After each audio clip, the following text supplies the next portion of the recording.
Hey, good afternoon, everyone, and a warm welcome back to the SGTech webinar series. So happy to have you guys on today's rainy Wednesday. So today we are going to have the topic embracing the new normal in consumer behaviors. I'm so pleased to have our partners, Singapore Business Federation, and of course, SMU Office of Alumni Relations. I see so many of my SMU alumni in this chat here. So thank you guys for supporting this series together with SGTech as an alumni and also an SGTech counselor. Special moment as SMU celebrates 20th year this year. So welcome to this session. We also want to thank our partners, Mastercard, for working with us on today's series.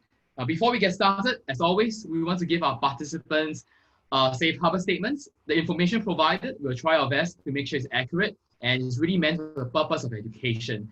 Please always seek your own independent legal and accounting advice before conducting your business or investment decision. Now, if there's any mistake, please let us know. We'll try our best to update and change it. So do take note, and thank you so much for joining us. So once again, good afternoon, everyone. My name is Ivan. I'm a cooperative counselor with SGTech.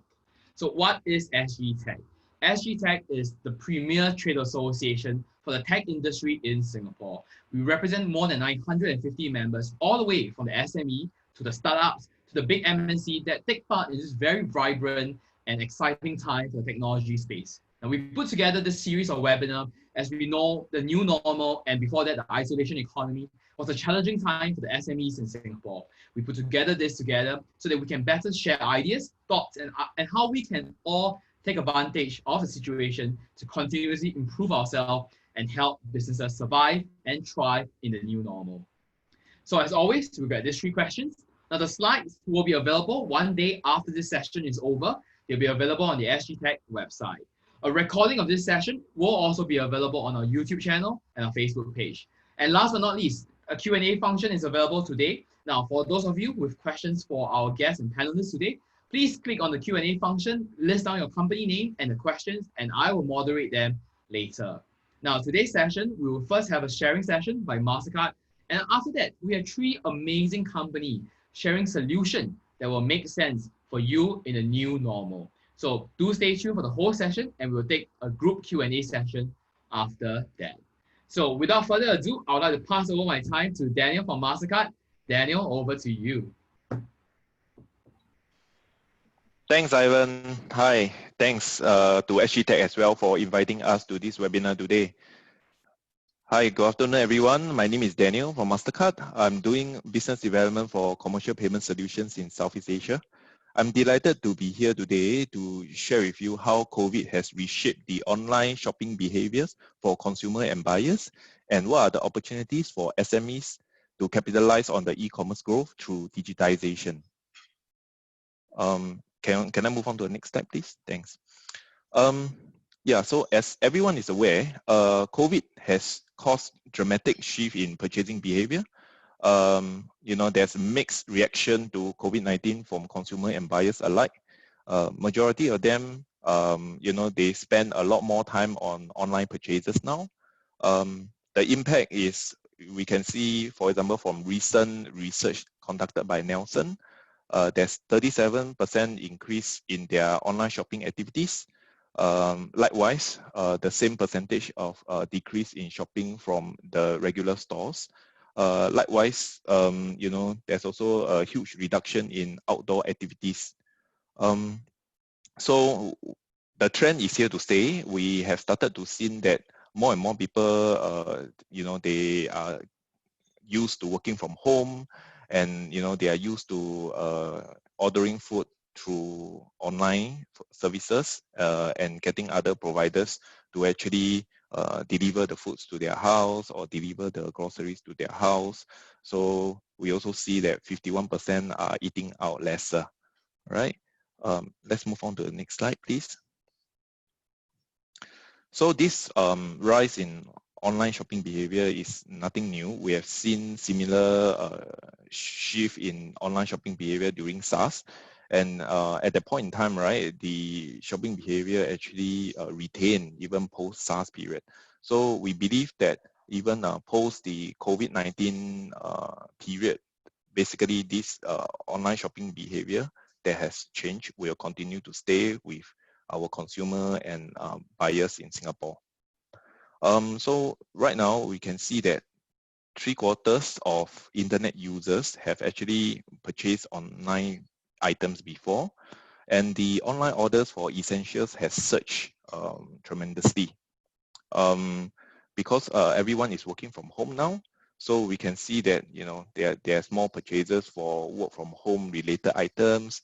There's also more purchases from sport and facilities. We can also see an increase in the free online coaching or online sport or fitness webinars conducted by associations throughout in Singapore. Likewise, there's been a huge increase in, for example, online gaming, or for example, the likes of Netflix. Yeah, so some recreation activities that you can enjoy online as well. But what does this mean for e-commerce? Actually, consumer has evolved their expectation regarding e-commerce. Customers are actually more dependent on online shopping now. So they believe that communication is key. They actually want their e-commerce merchant to be more engaging with them. Right? This came from 50% of those survey respondents conducted by the research. And I mean, all the online merchants, right? The e-commerce merchant also would like to maintain their customer loyalty. So engaging with customer and keeping up with the e-commerce, having a seamless, checkout process or online shopping process also will make sense for them. So SMEs will need to set the right expectation, and they also need to continue to provide fast and frequent updates to their goods and their e-commerce website now that everyone has been going more often online to shop with them. Okay, can I move on? On the other side, for digital channels, likewise, we have seen a shift in behavior. Local banks are advising that they have seen, for example, DBS, a huge increase, more than 100 million of digital banking transactions this year as compared to the same period last year. The volume of cashless transaction nearly doubled year on year between the Q1 of this year. And at the same time, we have seen 100,000 more new customers that started online shopping for the first time, right? And 30% of these are actually above the age of 50, all right? Which means we are going through a digitization era, even for our silver generation right now. For UOB, they have seen their online grocery shopping increase by 44% year on year in Q1 as well. For OCBC, they have seen customer spending for food delivery and online entertainment subscription services increase by 50%, right? Online grocery spending has doubled for OCBC, right? So all these are huge indications that this e-commerce journey will continue to propel very high growth for all the e-commerce merchant. Let's move on, please. Okay, as consumer behavior has changed, we have seen a couple of key trends. And over here on this slide, I'd like to show to you what are the opportunities that SME can capitalize on. So in terms of trending, we will continue to see the acceleration of e-commerce growth. There's also an emergence of new spend categories online. And due to pent-up demand, right? For example, the fitness equipment, the mobile electronics, etc. We have seen those increase in purchase drastically in China. Segment needs have expanded because, like I shared with you earlier, the older consumers are starting to embrace digitization and e-commerce, whereas the younger consumers, right, they are now focusing on investment and health insurance. Consumer, they actually want to plan to spend more even post-COVID, either due to pent-up demand or some of us may term it as revenge shopping, right? Okay, so due to these trends, what are the opportunities for SME? So SMEs need to double down on the e-commerce offer. You need to make use of the customer's insights to be able to drive a personalized offer and have a seamless online experience for all your customers. That's how you can ensure stronger loyalty and drive more revenue for your businesses. It is very clear that contactless payment is the way to go to show that you're actually pro-COVID. So if you have a brick and mortar shop, you can actually promote contactless payment so that you will come across as being relevant to your customers, right? And mobile devices are becoming the standard mode of engagement for customers, between customers and SME going forward. So you need to ensure that your e-commerce website is actually mobile friendly and responsive, right? Because you have all the senior citizens that's going to e-commerce transactions with you. So you actually need to ensure that you have a very simple and quick checkout experience as well. But at the same time, you don't compromise on your security. Last but not least, please make sure that you can make the full use and make the most out of social media platform. So from social media advertising, linking to your e-commerce, you need to make sure that everything is up to date and you have more features available in order to provide a end-to-end seamless e-commerce shopping experience for your customers. Okay, let's move on. Over here, I'd like to share with you actually for your customers, Mastercard has this insurance coverage provided when they make purchases through their Mastercard cards for their online shopping. So they are actually covered for a worldwide coverage of up to USD $200 annually, and the coverage includes incomplete delivery or wrong item delivered, improper functioning due to physical damage to the delivered items, or non-delivery of purchase after 30 days of scheduled delivery. And it's very easy to make a claim online through the link as indicated here on this slide. Customer can follow the on-screen instructions and also check whether their Mastercard is covered under this coverage when they go to this link online. Okay, let's move on. Okay, thank you very much. Now I shall hand over to my colleague Thomas, who will share with you the Risk Recon initiative for SMEs. Thank you. Hi, thank you, Daniel. And thank you, Ivan, for having us on this program with you. So before I get into, sorry? Absolute pleasure. Okay, yeah. Hey, so before I get into the talking about Risk Recon, I just wanted to take a moment. We would have our colleague Josephine, who is the head of our security for Mastercard in the Asia Pacific region, join us today. And we were looking forward to, actually, she was looking forward to sharing some insights with all of you. Unfortunately, she had a personal emergency, so she's not able to join in. What I'll do is, as part of this piece, I'll talk a little bit about some of the insights she was going to share.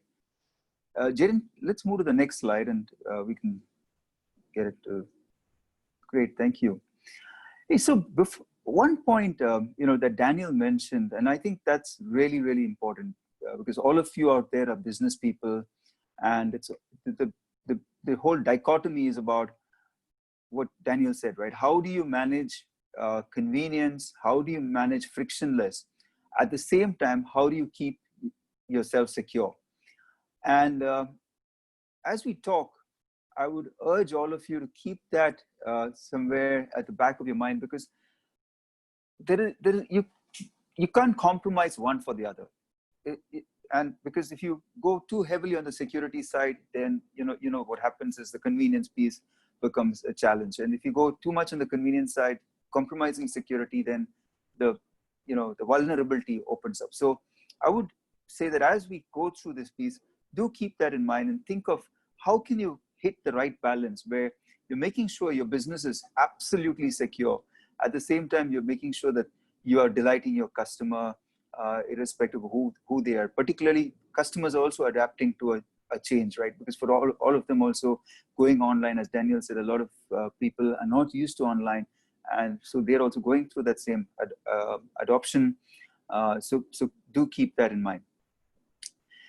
Let me switch now to a few insights. On the slide here, you can see some numbers, and definitely cybersecurity and cyber criminals are very active. The numbers are huge. The losses are, in the $350, $400 billion huge. But let's get into a bit of context of where this is coming from. So first, I would say is that what we are experiencing is an unprecedented global hit. COVID-19 has impacted everybody, large or small, at a global level. If we think of staying at home, what normally has forced us in the past to stay at home? Maybe bad weather, a bad storm, you stay at home.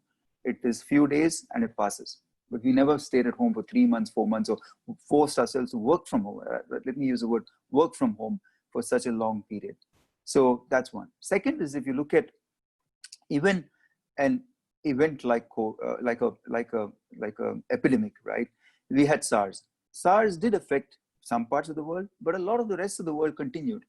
So in that context, this is unprecedented, and this is the perfect playground for bad actors or fraudsters. We are seeing hyperactivity among the fraudsters. Globally, we've seen phishing go up 700%. Within Mastercard, we estimate that every second we have 3 attempts. To put it in context, on a lighter note, it's like walking on a street and every second having 3 attempts of somebody trying to pick your pocket. Just imagine how alert you have to be on that particular street. So that's the kind of situation we're all living in. And fraudsters are unrelenting. They are constantly looking for vulnerabilities. They're looking for ways in which they can, especially with this whole changing environment, how can they take advantage? And there are a few typical kinds of cyber crimes that we see. We see malware or malicious attacks where website defacing happens. We see ransom. I think many of you may have heard the term DDoS. DDoS is very simply put where fraudster forces your system down, or a denial of service. So it forces your system down so you can't service your customer, and at the back end demands a ransom to release. So that's getting more common. Identity theft is very much there. And we keep hearing of account takeovers where fraudsters are able to get in the middle, mimic, let's say, the CFO or CEO of the company, and send out an email rerouting a financial transaction to a fake account. So there are many different ways in which the fraudsters are playing out there. And so it's just getting more critical that all of us are alert. The third is if you look at the small business, the group that all of you represent.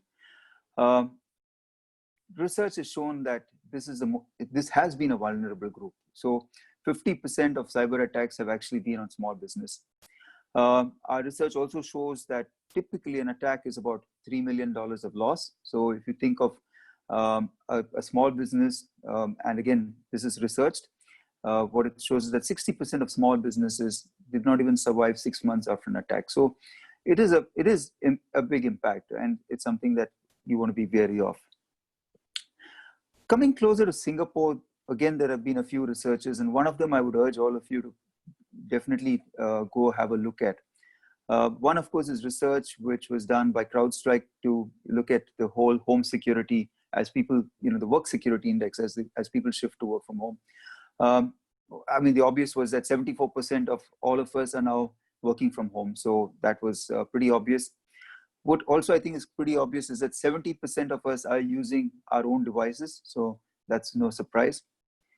what was definitely an insight is that when they spoke to people, 56% of those who were researched actually said that they felt their devices were somewhat secure, 12% actually said that they didn't believe their devices were secure. So there you go. That's music for fraudsters, right? Because that's the vulnerability that a fraudster is looking for. The other report, and this is something that I would actually suggest that everybody does go and download. It's available on the web. Is a Singapore Cyber Landscape 2019, which is published by Singapore CSA.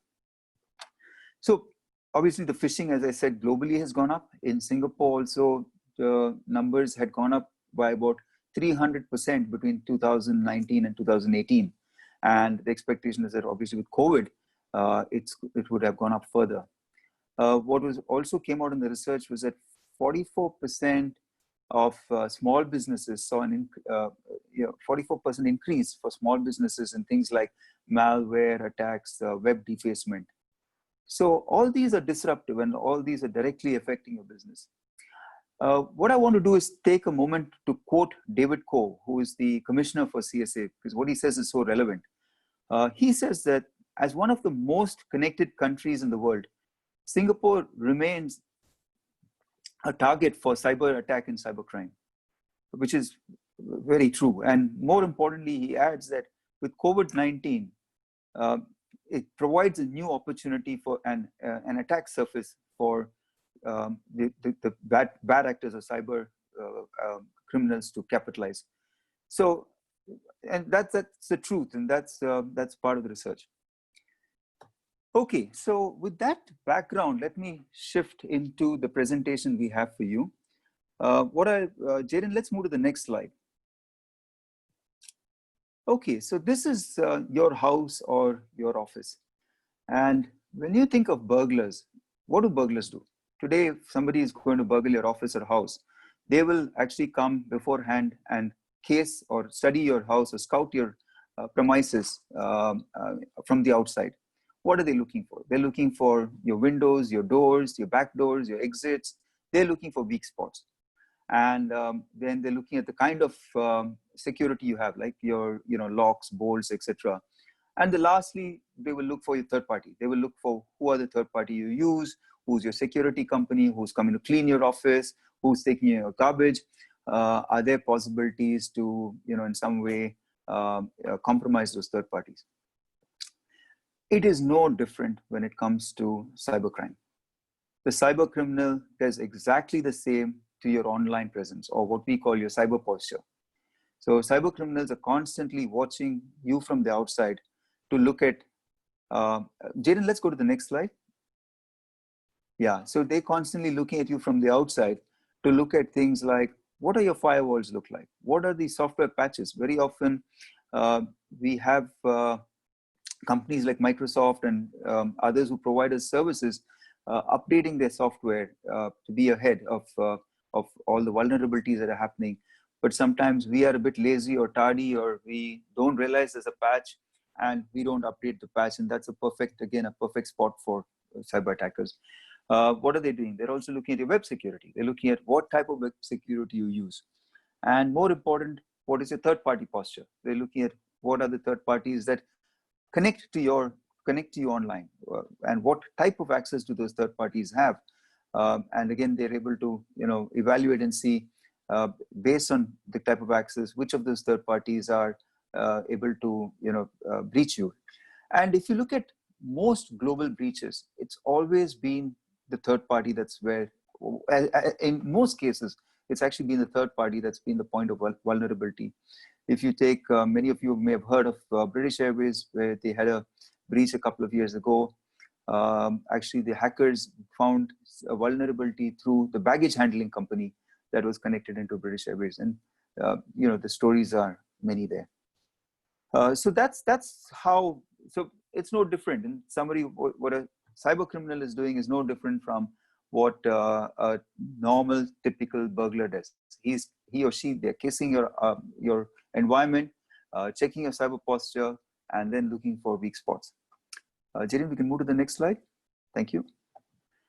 And so it's very important for organizations also to therefore constantly look at themselves, both from an outside approach and also from an inside approach. Obviously, the outside is, as I said earlier, how are people looking at your cyber posture? So that's the outside view. Inside, of course, is things like your own internal processes, which is your employee password, security, making sure the employee is educated. In one of the researches that was done, what clearly came out was a lot of employees, a lot of people were not fully educated. Like phishing attacks is so common, and cyber criminals are looking at companies to send out phishing emails, etc. Phishing, wishing. There are so many different versions now, you see, and they're attacking companies because if they can get an employee to click a link, that automatically gives them access into the company's browsers and other cyber areas, and they can start doing whatever malicious intent they have. So both are equally important. Important to keep your watch outside, and equally important to keep the watch on the inside. Jaren, we can move to the next slide. So let's come to Mastercard and risk recon. First, I think the question in everybody's mind is, what is Mastercard doing in cybersecurity? Why is Mastercard investing so heavily in cybersecurity? The answer is very simple. We're a payments company, and as payments have moved, today we all see the digital expansion. Daniel shared in his slides how even something as simple as eating out is shifted to ordering in and getting it delivered at home. So payments is completely shifted, and you all would have heard this common cliche, Internet of Things, where the typical stories are your fridge can order your grocery. So as the Internet of Things come, there is going to be a digital explosion. And again, this is where the cyber criminals are looking for vulnerabilities, because as more devices out there get connected, and as that expands, that gives them a lot more playground. And so from a Mastercard point of view, we truly believe that protecting the ecosystem holistically is extremely critical. And so end of last year, we actually invested and acquired a company called Risk Recon. Risk Recon, actually, there are very few, they're quite niche in what Risk Recon does. Very few companies out there who provide a similar service. Having acquired, now Risk Recon is part of the Mastercard family. And we are now bringing Risk Recon more and more, integrating it into a lot of our solutions, security solutions that we offer out there, including offering Risk Recon directly to our customers. And early this year, in March, we actually, with the whole COVID situation happening, we realized that there were two groups that were going to be really under threat, and were not fully prepared. One was the healthcare, and we all know that the healthcare is definitely seen an unprecedented amount of change in their industry, and not really prepared for it. The other, small business, as Daniel was saying earlier, a lot of us as small business have been forced to change our business models, and these are not things that we're fully prepared for. So keeping that in mind, what we at Mastercard did was we said, we actually worked with the Risk Recon team and came out with My Cyber Risk, which is a version of the cyber security, and I'll show you in the next slide what it looks like. And we said we will offer it to both the healthcare providers and to small business at no cost, with no commitment until the end of the year. So until December 2020, this is available for the healthcare and for small business to go ahead and register and use it. It gives you some pretty good insights, and we would urge all our customers and our partners out there to please feel free to use it. Jaren, we can go to the next slide.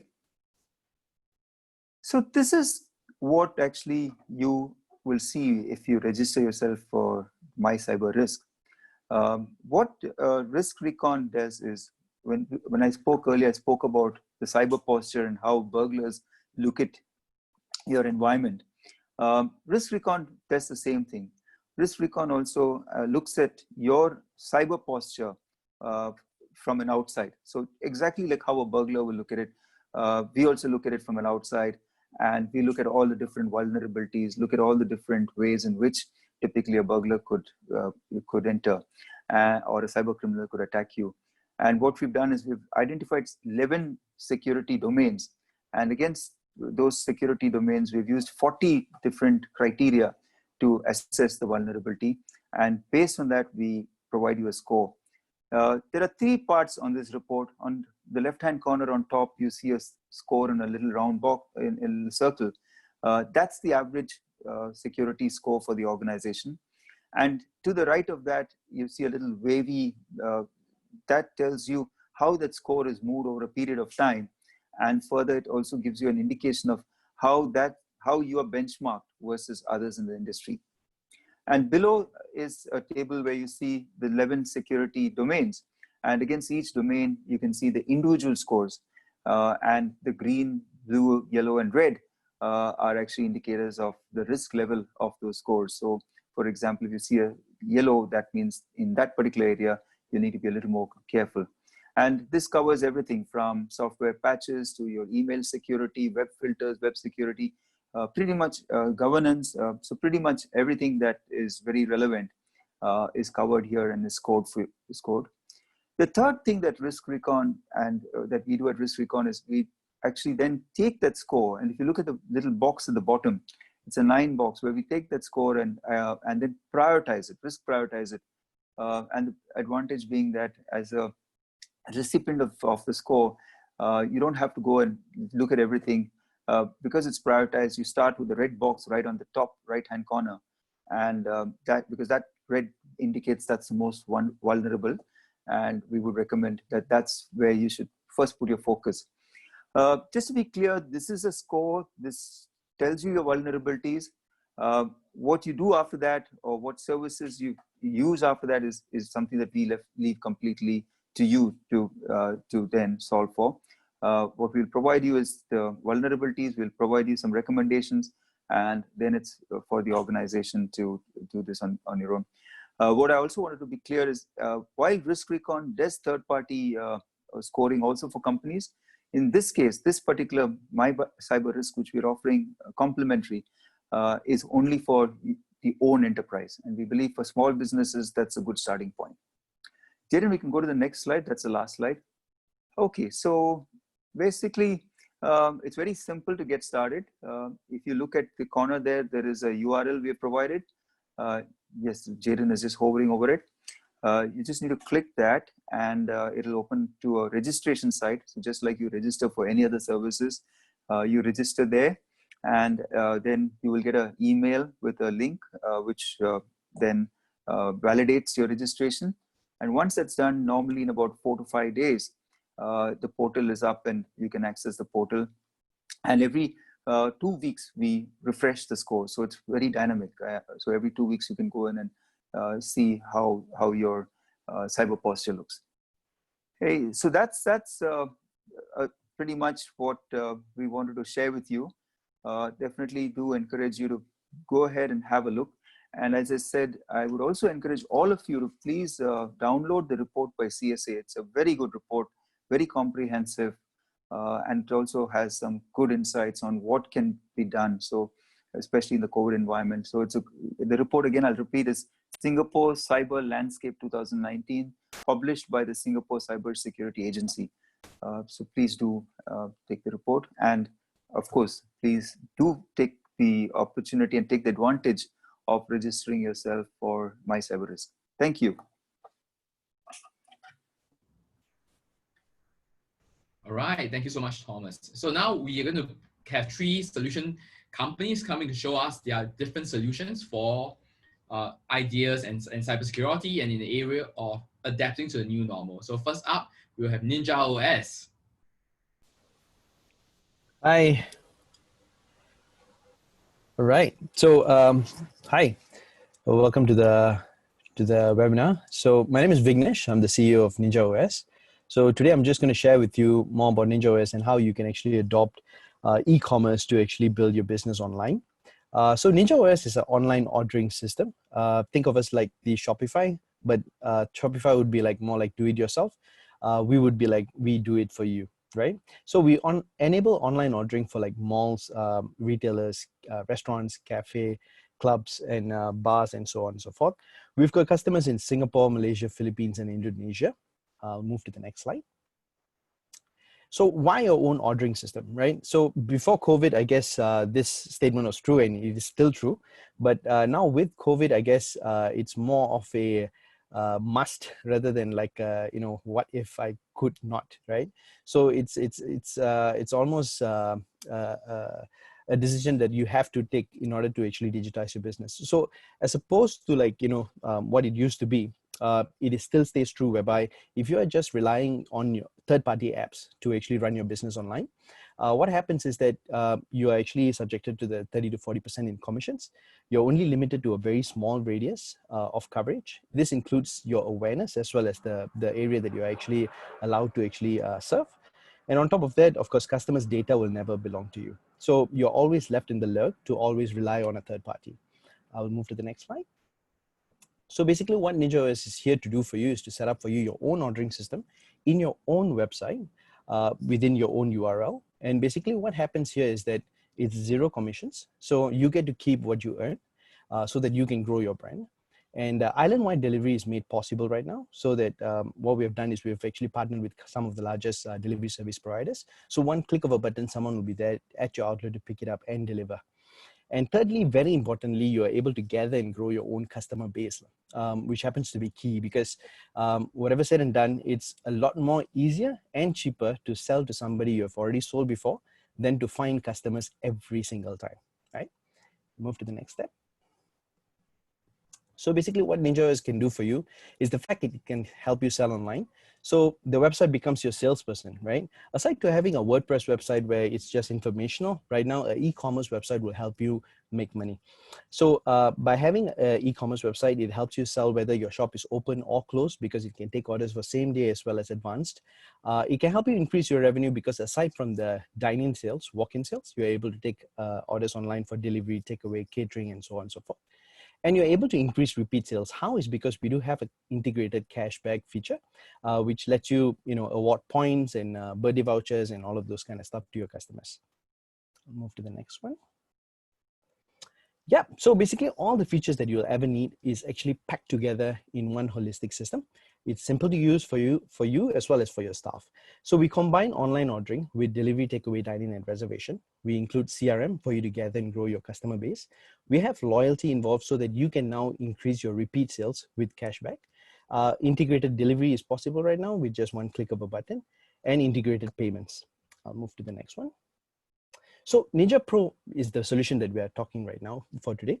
And basically it's truly omni-channel. And what do I mean by this is today it's far more important for you to actually think in an omni-channel way than before. And how you want to do this is basically you want to be able to identify customers who are coming to your store and try and use them to actually buy online as well, and vice versa. Those customers who have discovered you via Google, maybe they have visited your website through a Facebook page, and they've maybe placed an order for takeaway or delivery. Now you want to get them to come to the store. So basically you're just getting them to come around to experience your store and interact with your brand. And how Ninja Pro actually helps you with that is the fact that it can actually help you make available your restaurant for delivery, takeaway, contactless dine-in, so whereby we will actually prepare for you QR codes for every individual table of yours. So each customer can actually scan a QR code, view the menu, and start ordering. And this menu need not be like printed versions, right? Whereby you have to like keep replacing them every now and then. And if an item goes sold out after the customer orders, you then got to go and communicate. Whereas on here with a digital menu, you're able to promote all the latest items. In fact, any festive related items can be like pushed up right at the top. So basically, the contactless dining becomes like the future for dining, and it helps your customers also stay safe because they can actually order and pay on their own devices. Reservation is also possible because right now with COVID, you need to actually facilitate the whole flow of number of people in the restaurant, and reservation would be key. There's CRM and loyalty, like I've already explained. I'll move to the next step. And aside from taking orders, of course, you're going to have a business center app. So you're going to be able to receive the orders. And we've got delivery options available for you. So we've integrated with Lalamove, Zeek, Grab Express, and Talk Logistics. So one click of a button, someone will be there to deliver. Should you not have anybody out of this list and you happen to have your own fleet of riders or group of third-party drivers that you want to work with, by all means, we are agnostic when it comes to delivery partners. So you can choose to work with anyone that you want. And for payment options, of course, we accept Mastercard, Visa, Pay Now, bank transfer, and cash. And we are flexible when it comes to payment gateways. So should you need to have a discussion with us where you have a preferred partner, by all means. I'll move to the next step. So sure, now I've spoken a lot about F&B, and should you be in the retail environment, maybe if you're selling merchandise or if you're in the florist industry or if you're a grocery, we can actually handle that as well. Move to the next one. So yeah, here's just a snapshot of our pricing. So NinjaOS is a pre-approved vendor with the IMDA. So basically our packages are eligible for the 80% grant. So for Ninja Pro, for the F&B industry, we are actually having the package at 3,003 and the government covers 80%. So your net spend for 1 year is just $660. Of course, the other two options are also available, which is like the monthly option as well as the annual option. These can be actually used by the retail sectors, and or should you not even qualify for the PSG. So these are the price options. And next, yep. And that pretty much wraps up my time and as well as Spot the Solution. I'll stay in touch for any questions later on. All right, thank you so much to NinjaOS. Next up, we have Udo. Hey, hi everyone, I'm Alan from Oddle. So for today, I've been given 5 minutes, so I'll try to rush through everything, all right? And next. So just to give everyone a very quick introduction about Oddle. So we are very much a business that's born out of necessity. We have been around for 6 years. You know, way before this COVID, we were already guiding F&B brands on doing their online sales for takeaway and delivery. So why so is because we started off as F&B.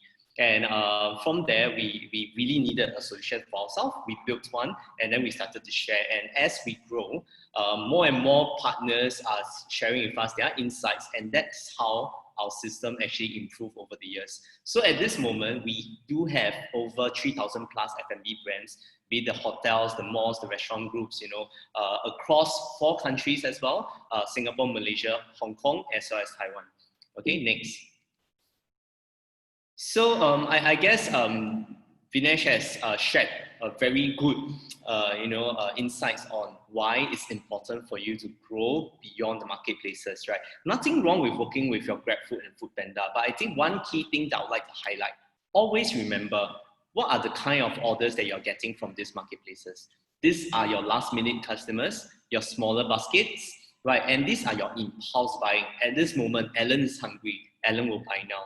But if I'm thinking about tonight, I'm going home, you know, my folks are at home, my brother's coming over, I might think about what restaurant I want to order from. And that's when you want to capture such customers. So essentially, I think the key value adds that we initially, when we were founded, what we wanted to give was lower cost, island-wide delivery, better orders management system. You can capture your customer data, very much similar to, you know, a lot of the solutions out there that's telling you, hey, you need to capture your own, your own online sales. Next. So that was what we have done initially. That was 6 years back. We already have that, right? It was the software helping you capture online sales. We have the integration with the logistic partners. So we have a very interesting full integration with the logistic partners, whereby as long as an order is placed, the driver will be coordinated for, and outside we actually have an ops team that's looking at it. So it's not just reliant on tech, but you do have a team that's really eyeballing the whole coordination, right? See us as your outsourced partner for tech, outsourced partner for logistics. Next. But one key question that I would like to ask you all today is technology enough? Does having an e-commerce make you have very good online sales? It doesn't work that way, right? It's as good as, you know, having a technology, you don't know how to use it, you're gonna leave it there. It's just like a white elephant. Next. So that's why I think we agree with SGTech, you know, technologies are enablers. You need it, right? You need it so that you can take the next step. But how to use it and whether you can really capture sales, that's the other problem that you want to ask. Because imagine paying for something and then after that you get zero sales. 100%, you keep 100% of your profit, but 100% of zero is still zero, right? So I think what we want to do is look at how we can help our restaurants to grow. So that's why we have a holistic ecosystem. It's beyond just the tech and the logistic. We look into how you should have your offline to online strategy. You know, we make sure that the operations run smoothly. We use the data insights that we have across all the countries and across all the restaurants that we're working with to guide you on your pricing and product strategy. We have dedicated digital marketing support for you, and we do also help you engage your customers at times as well. Right, next. So I think what we are doing now, like I've shared earlier, is really software plus the integration with logistics, plus the data insights as well as marketing. Right, with that, you have an ecosystem that is thriving. Okay, next. So, of course, I think during this COVID period where everyone, you know, I mean, before that, there's your circuit breaker, there's a drop in dine-in sales. Of course, now circuit breaker is lifted, dine-in is coming back. But I think delivery is here to stay. Online ordering is here to stay, right? And I think the good thing about Oddle is that we were very prepared during this period. This is to show you that it's not just about the tech, but how prepared are we in really guiding you through this journey, right? Because it's really a brick and mortar to click and mortar journey here. Right, so I think during this period, we have very good stories to share. If you guys want to find out, of course, I mean, later on, you guys can ping me privately and I can share more details with you. Next. So why are we the most trusted tech partner of all these restaurants? Number one, there's no setup fee, there's no subscription fee, right? We work purely on a 10% commission model. I can be very upfront here. That includes your payment gateway fees. You know, Mastercard will share with you that, you know, there's actually tech involved, and that's why there's always costs involved. But that's all inclusive of the 10%. And from there, essentially what we are saying is, only if you grow, can we grow, right? And it's at this place whereby our interest is aligned with yours, because if you don't do well, I can't do well. So I must make sure you do well. Right, I think with that, you really have a very good business model. And at 10%, which includes the payment gateway fees, is something which is very sustainable. Of course, over here, we do have our costing structure that we will guide you in terms of how you can actually improve your sales and improve the way that you manage your costing. Right, and of course, we don't just stop at whatever I shared earlier. We are always innovating. So I think at this period, if you have seen the Instagram ads and Facebook ads, you see that there's this thing called Oddle Eats now. So we built a platform. It's really, I mean, you can see it as a marketplace, but there's no extra cost to be on it. What we are trying to do is to connect our F&B partners with the consumers. These are additional things that we do to evaluate our users. And from there, I think, like, for example, right now we are working on campaigns with Mastercard. So we are looking to launch very interesting things to share with the users, you know, not just about the food, but also about the people behind the F&B. Right, so we want to bring out the heart and soul of the people that's in the F&B industry, and then from there, I think there can be better connection. And with that, I think even as we digitalize, we are able to have that human elements, and then we can grow your online business. Next. So these are just some of the testimonials that we have. I mean, it's really, we're very thankful, you know, glowing testimonials from Jumbo Group, Lesamis Group. I mean, these are just some of the bigger brands that we're working with, but also, at one corner, you can see Swee Chun there. It's a very traditional business, but we are able to transform them, not just by giving them the tag, but really letting them step by step at each and every stage that you're at, how you can grow and why you should do take on the different tactics and strategies that you want to implement for your business. Next. So at the end of the day, I think I won't share too much here. I think if you want to find out more in details, do send us an email at sgteam@oddle.me, or you can visit our website to send in an inquiry. Okay, I'm Alan. Thank you. Right, thank you so much, Alan. And last but not least, we have Zoho speaking to us today. Zoho, over to you. Thank you very much for having me in this webinar. Good afternoon, everyone. And I hope all of you are safe and well. Well, today I'll brief you about Zoho, the operating system for business, and how Zoho can help you in your digitalization plans for the long term. Well, next slide. Well, as a business owner, what's the most important thing in mind right now for you? Well, it's about how can you generate demand, or how can you enable e-business activity? Well, next slide. Well, to get a little bit of perspective into that, let's take an example of a design company, an interior design company. Let's say you have a design idea that's very contextual to what's happening today. A lot of people working from home. How would you actually communicate that with your customers? Well, you could run email campaigns for that. Or let's say you want to do some social media activities to get new customers. Well, in the last month, we heard about how social media was a great player during the Singapore elections. Well, if you look at great content and social media, and these campaigns put together is a great way to generate organic demand. Well, when I talk about organic demand, what's the next important thing as far as a business is concerned? Next slide. Well, you start generating demand. Well, the next important thing is people start looking for your products. And well, you have done a lot of projects. You have pictures of other clients that you have built out for, or you have new thoughts that you want to communicate visually to your customers. Well, you put all that onto your website. Well, do you have a website that's easy to maintain? Well, we can help you with tools that could help you build easy to maintain websites. And cloud technology actually makes it a lot more easier than ever before. And well, can you also put a chat widget there so that you can clarify questions from customers, or add an FAQ section, for example, so to clarify any doubts that your customers may have? Well, all these are really great stuff. And you start getting all these customers. Well, you need to make sure that you're able to manage customer expectations and satisfy the needs and manage your customers with a great CRM tool. Now, working with customers is definitely something which all of us love. But what about the drudgery that comes behind all these activities? Well, let's say, for example, keeping track of inventory, or the many transactions that may happen. How would you actually raise an invoice to a customer? And some customers, you'll have to send multiple reminders to make payments.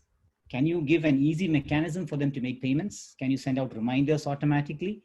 And once, if all these things are actually digitalized, the beauty about it is we could actually help you to even reconcile all those transactions all the way back to your bank account. Well, a lot of those back-end operations become a lot more easier if you have all these activities digitalized and conducted on the Zoho platform.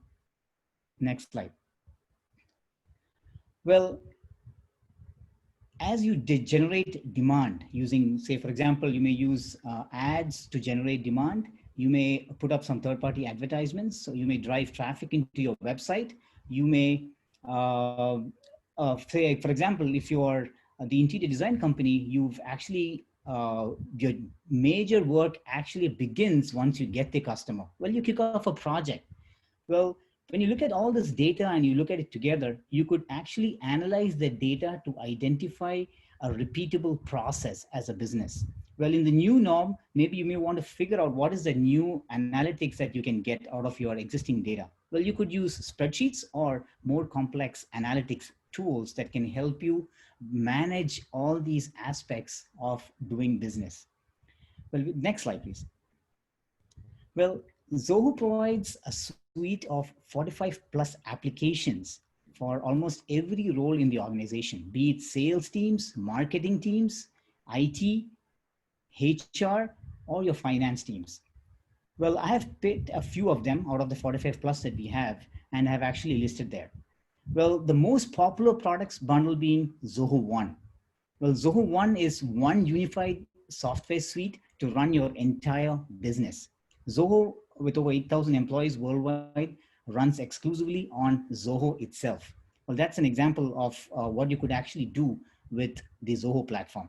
And Zoho One starts at $35 Singapore dollars per month per employee.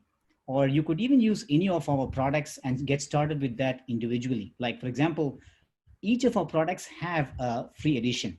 Sales IQ, for example, you could conduct 10 chats, 100 chats per month free. Well, you can get started with any of our free products. And if you want any additional information, do get in touch with us. Thank you very much. Thank you, Jaden. Thank you so much too as well, Zoho. So thank you so much, guys. Welcome back to our Q&A session now. So for those of you who have questions for either Mastercard, Zoho, NinjaOS, or Oddle, please drop us in a Q&A question, all right? Okay, let me just give me a while.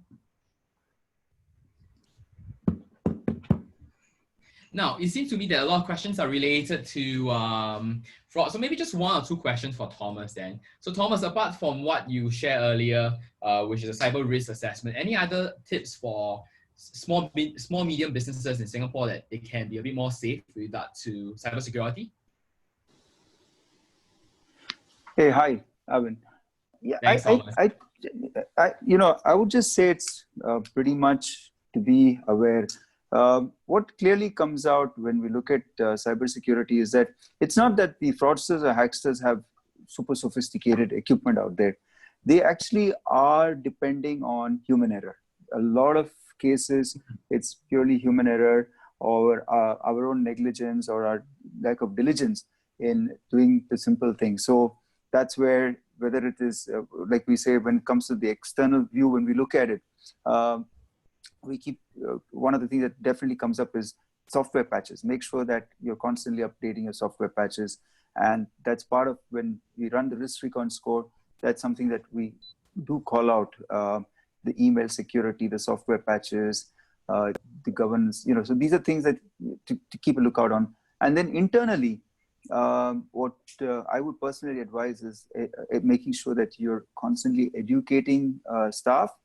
I think it's very important, especially with a lot of the phishing and wishing and other things that are going on, that it becomes second nature for us to look at anything we receive and look at it at every point, right? Right from the email address it's coming from, to how it's addressed, to how that link is created, and just really giving it a real hard look before you click a link and open something up, because that's where that's one of the things that the fraudsters do depend on, and they're getting very smart. They can mimic your bank page, they can mimic a lot of stuff. So, but if you look closely, you will see signs of where like the email address itself. You will see that it could be a Gmail address or it's not coming from the bank's email. Recently, I had a call from somebody who said they were representing Singtel and that my home Wi-Fi was under attack and that it was being misused, and we were traveling, so at that time we got a bit nervous.